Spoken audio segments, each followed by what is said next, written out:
Hi guys, if you're a lifelong atheist, you've probably never encountered a prayer box. But if you've been raised in a Christian family, you may well have encountered one. It's a box which is filled with verses from the Bible, and they're rolled up into tiny little scrolls, and then you get a little tiny pair of kind of tweezers, and the tweezers go inside the scrolls, and you don't know what's on the scroll, and then you pick it up and it pulls out a verse, and then you read it, and the verse has your message for the day. And my grandmother used to swear by this, and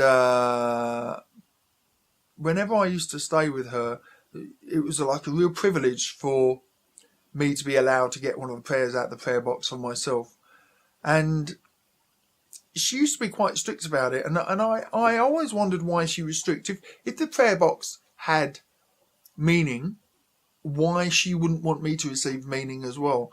And she would often lift out a prayer, and it could be the most bizarre verse, and then she would try to work out how that verse had meaning for her day. So she might be having to go somewhere and it was raining, and she'd get out a verse that said, "The Lord is my shepherd, I shall not want." And she'd consider that verse to mean, oh, that's great, I'm going to go out and I don't have to worry about the rain.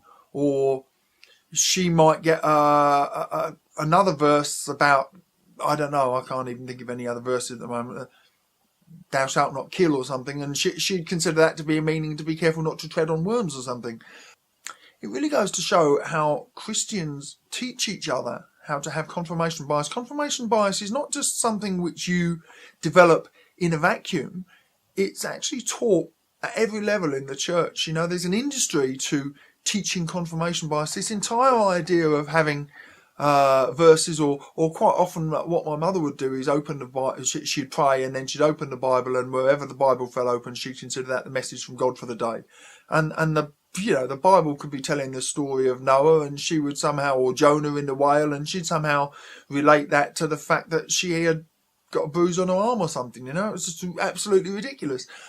But all too often the church has this ministry, if you like, which teaches you how to interpret any verse as meaningful to you. And it is a learned behaviour. It takes a special kind of madness, I think, to be able to. I mean, you could probably play it with the news headlines. If I said to you, just read the headlines today and then try and come up with a way that applied to you.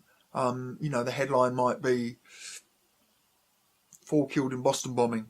And then you could go away and you could think, oh, well, what that means is I should treasure the gift of life, or what that means is I shouldn't go to Boston, or what that means is that we should continue to fight against Muslims. You can interpret that any way you want, or you could see a message that said something like stock market up today, and you could see that as God telling you that it's okay for you to accumulate wealth, or that you should be upbeat and positive. You can interpret anything you like if you have the confirmation bias of assuming that it's a personal message for you.